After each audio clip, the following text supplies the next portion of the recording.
تو हन्नाता हमीरी की तो बात समझ में आ गई, तो उसने कहा अब्दुल मुत्तलिब से कि आप एक काम करें, आप मेरे साथ चले, मैं आपको अब्रहा बादशाह से मिलाता हूं, आप जो भी है सामने आमने बैठकर बात करें। तो अब्दुल मुत्तलिब ने कहा ठीक है। दोनों मिलकर अब्रहा के पास गए। अब्रहा ने जब अब्दुल मुत्तलिब को देखा, बिल्कुल ऊंचे पूरे बड़े वजी आदमी थे, यानी बारोब आदमी थे।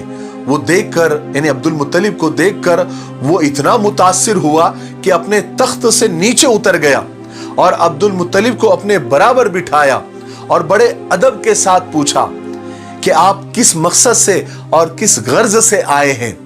हालांकि एक रिवायत के मुताबिक अब्रहा के दिल में यह था कि अब्दुल मुत्तलिब गिड़गिड़ाएंगे, मिन्नतें करेंगे और हाथ जोड़ेंगे और कहेंगे कि आप काबे को ना गिराए, हम आपसे माफी चाहते हैं, या तो फिर आपको जो चाहिए, जो पैसा वगैरह जो चाहिए हम देने को तैयार है।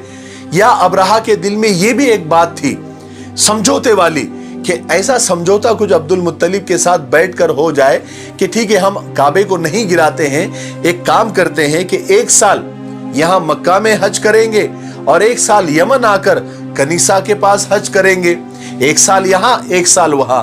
ऐसे अब्रहा के दिल में था। लेकिन अब्दुल मुत्तलिब ने बिल्कुल ऐसा जवाब दिया कि अब्रहा का सर चकरा गया। अब्दुल मुत्तलिब ने कहा कि मैं सिर्फ इस मकसद से आया हूं, मेरी जरूरत सिर्फ इतनी है कि मेरे ऊंट जो आपके लश्कर ने गिरफ्तार किए हैं, बस आप उन्हें छोड़ दे, मुझे और कुछ नहीं कहना है। अब्रहा तो जैसे ढीला पड़ गया, उसका जो समझौते का प्लान था वो तो सारा चकनाचूर हो गया।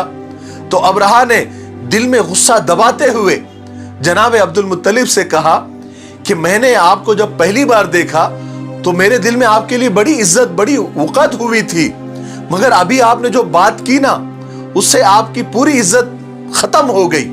मेरी नजर में आप गिर गए। आपको सिर्फ अपने 200 ऊंटों की फिक्र है, जबकि आपको मालूम है कि आपका काबा जो कि आपका दीन है, मैं उसको गिराने, उसको ढाने के लिए आया हूं, और उसके बारे में आपने एक भी बात नहीं की, जरा सी भी गुफ्तगू नहीं की।